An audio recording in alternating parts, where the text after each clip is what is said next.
রংগুলো 3টে হারবে, জলঙ্গি তো হারবেই। ওই দল থেকে আমি সরে যাচ্ছি বা পদত্যাগ করছি। টিকিট পাননি, তাই শুরু থেকেই বিক্ষুব্ধ ছিলেন। আর ভোটের ঠিক মুখে তৃণমূল ছাড়ার ঘোষণা করলেন জলঙ্গির বিদায়ী বিধায়ক আব্দুর রাজ্জাক। এমনকি ডোমকল মহকুমার 3 বিধানসভা কেন্দ্রে তৃণমূল হারবে বলেও ভবিষ্যৎবাণী করলেন তিনি। রংগুলো 3টে হারবে, জলঙ্গি তো হারবেই। পরে বলবে যে দলের থেকে ও ভিতরে ভোট কাটিয়েছে বা অমুক করেছে, যার জন্য পরিষ্কার হতে চাচ্ছি। ওই দল থেকে আমি সরে যাচ্ছি বা পদত্যাগ করছি। দলের সঙ্গে সম্পর্ক আমি ছেদ করছি। এই জলঙ্গি বিধানসভা থেকেই টানা 3 বার বিধায়ক হয়েছেন আব্দুর রাজ্জাক। 2011 এবং 2016 সালের বিধানসভা ভোটে সিপিএমের টিকিটে জয়ী হন। দল বদলের পর 2021-এ তাকে জলঙ্গি থেকেই প্রার্থী করে তৃণমূল। জিতে ফের বিধায়ক হন। তার জায়গায় তৃণমূল প্রার্থী করেছে বাবর আলীকে, বিজেপি প্রার্থী করেছে নবকুমার সরকারকে। অন্যদিকে সিপিএমের প্রার্থী ইউনুস আলী সরকার এবং কংগ্রেসের প্রার্থী আব্দুল রাজ্জাক মোল্লা। টিকিট না পাওয়ায় আগেই ক্ষোভ উগরে দিয়েছিলেন আব্দুর রাজ্জাক।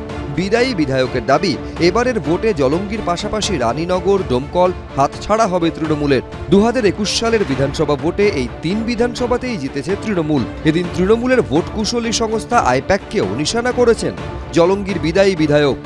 একদম দলটাকে রসাতলে চলে গেল, কবরে পাঠিয়ে দিল, শ্মশানে পাঠিয়ে দিল হচ্ছে আইপ্যাক।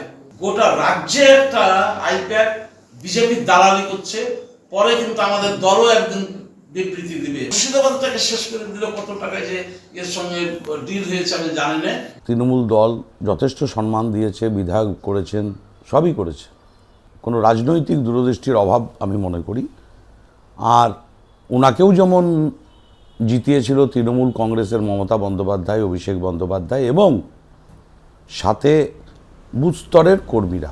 22টা কেন্দ্রেই বুথ স্তরের কর্মীরা এবং আমাদের সমস্ত নেতৃত্বরা মমতা বন্দ্যোপাধ্যায়ের প্রার্থী অভিষেক বন্দ্যোপাধ্যায়ের নেতৃত্বে জয়লাভ করবে, এর দৃঢ় বিশ্বাস আমার আছে।